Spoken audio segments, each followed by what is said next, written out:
called, but few are chosen. Many are called to serve, but only few are able to serve well. Welcome to Straight Talk once again. I've been listening to a very nice song about Nigeria, how Nigeria will one day rise up to take its anointing or anointed garment to wear, where all the poor, the needy, the entire country will benefit from its natural resources. Well, you know, if you don't know, well, get to know now that there was supposed to have been an election in Nigeria today, but all things being equal, it's been postponed. For what reason, we shall find out. But let me welcome a woman who knows more than I do, who eats politics, study politics. In fact, she eats politics morning, afternoon, evening. She sleeps with it as well, wakes up with it. I'm talking about no other person than the UK campaign manager of Liberal Democratic Party of Nigeria, Mrs. Efe Adenunga. Welcome to the program Straight Talk. Thank you very much. How are you been? Not too bad, thank you. Nigeria today, with all its educated ones abroad and everywhere who have returned home, Nigeria is still the same, the sleeping giant of Africa. Please, why Nigeria is the sleeping giant of Africa today?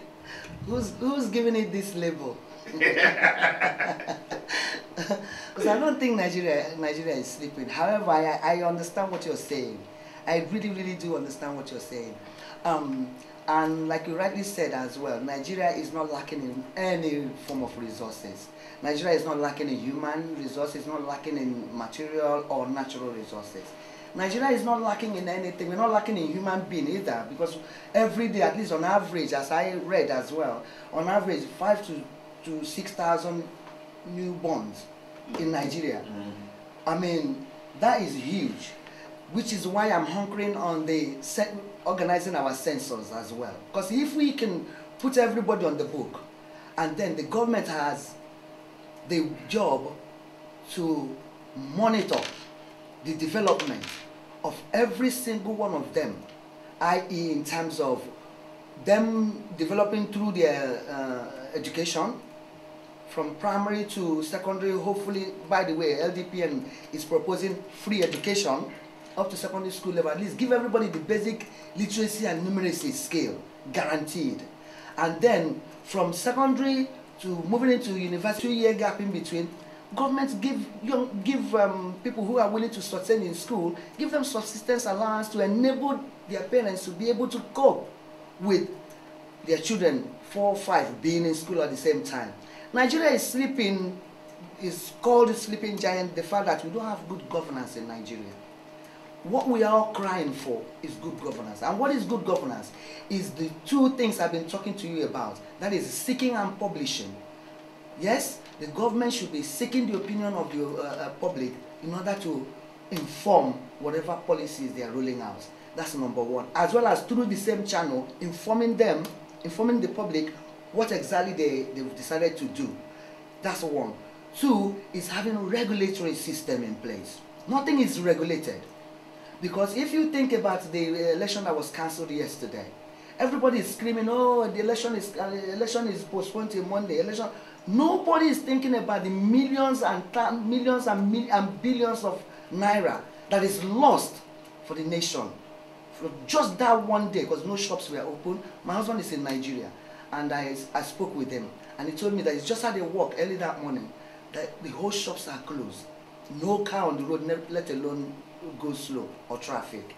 Now, that is money gone down the drain.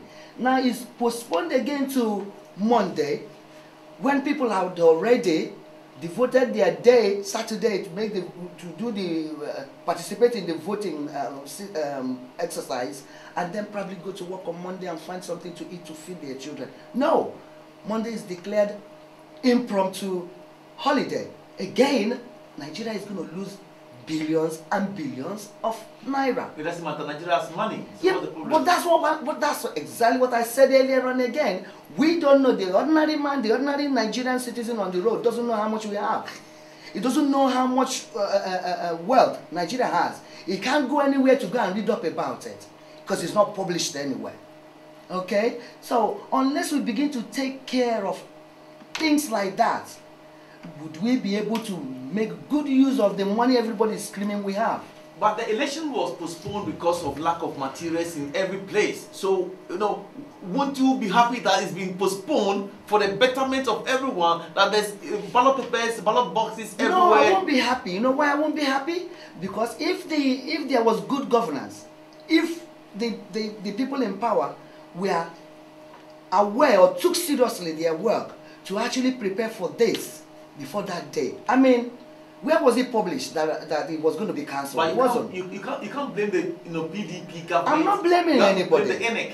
I'm not blaming it, but INEC is employed by the federal government. But it's an independent body. Absolutely. But who employs them? Who put them together? The people of Nigeria. The people of Nigeria put them together. Yeah. Okay, I agree with you. But what I'm saying to you is, what we are saying is the lack of good governance.